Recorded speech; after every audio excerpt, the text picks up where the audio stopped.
நீங்க தேவையில்லாம எங்களை சீன்றீங்க. ஒரு ஜாதி பற்று உள்ள எங்களை நீங்க தேவையில்லாம சீண்டிட்டே இருக்கீங்க. ஏன் உங்க பசங்க எந்த வழியா போனாதான் படிப்பு வருமா? இந்த ஒரு வழி தான் இருக்கா? அந்த பக்கம் சுத்தி ஒரு 3 கிலோமீட்டர் சுத்தி போனா ஸ்கூல் வரப்போகுது, அப்படி போய் படிக்க சொல்லுங்க.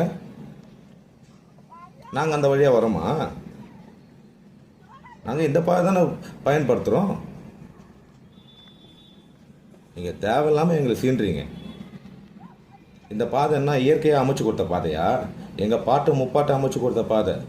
நீங்கள் பயன்படுத்துகிற கவர்மெண்ட் ஸ்கூல் நாங்கள் பயன்படுத்துகிறோமா? நீங்கள் பயன்படுத்துகிற கவர்மெண்ட் பஸ்ஸு நாங்கள் பயன்படுத்துகிறோமா? இல்லை இந்த மூச்சு காற்று நீங்கள் சுவாசிக்கிற அதே காற்று தான் நாங்களும் சுவாசிக்கிறோமா? எங்களுக்குன்னு எங்கள் பாட்டை முப்பாட்டை ஒரு காற்று கொடுத்துருக்காரு, அதுதான் நாங்கள் சுவாசித்து வாழ்ந்துருக்குறோம் இவ்வளோ நாளாக. எங்களுக்குன்னு ஒரு ஜாதி பெருமை இருக்குது. நீங்கள் பாட்டுக்கு தேவையில்லாமல் எப்போ பார்த்தாலும் ஜாதி பிரச்சனை கொண்டு இந்த வழியே தான் வருவேன்னு தேவையில்லாமல் ஜாதி பிரச்சனை கொண்டு வரீங்க. இப்போல்லாம் யார் ஜாதி பார்க்குறா? நாங்களாம் இந்த ஜாதியை பார்க்குறது கிடையாது. எவ்வளோ நாள் தான் இதே பேசிகிட்டு இருப்பீங்க? ஜாதி வாழ்க.